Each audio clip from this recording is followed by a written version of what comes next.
د کابل ښار سینماپامیر الکترونیکي تذکرو ویبسایټ ته په ورځني ډول 400 غوښتونکي مراجعه کوي. په دې ویبسایټ کې تیر کال 4,000 هیوادوالو ته د الکترونیکي تذکرو اړوند خدماتونه وړاندې شوي دي.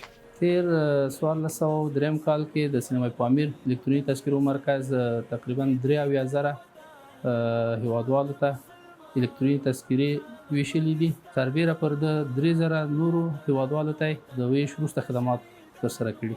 د دې ترڅنګ په دې ویبسایټ کې د روان 1404 کال له پیله تر اوسه 9,500 نورو هیوادوالو ته هم الکترونیکي تذکرې ویشل شوي دي او د نویو الکترونیکي تذکرو پر ویش سربیره تر ویش وروسته خدمتونه هم فعال دي. د سینماپامیر الکترونیکي تذکرو مرکز کې د ویش وروسته خدمات هم فعال دي چې په دغه برخه کې موږ د مصنوعه تذکرو خدمات لرو چې چا تذکره سوځېدلې وي یا ورکه کړې وي د ورکو تذکرو لپاره هغه د افغان اعلاناتو پارچه او د سوځېدلو لپاره د اطفائیې مدیریت تاییدي ضرور ده او همچنان د تجدید پروسه موږ لرو. ویش وروسته خدماتو کې ایکسپایر شوي تذکرې خدمات هم موږ لرو چې بیرته تجدید ورته.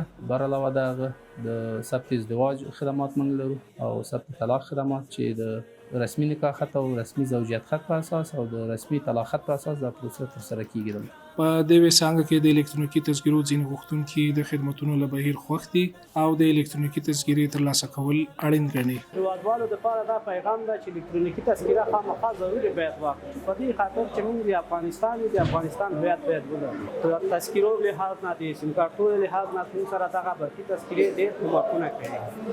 په اکثره دفترونو کې زموږ کاغذي تذکرې نه چلیږي، موږ کولی شو له برقي تذکرې نه استفاده وکړو.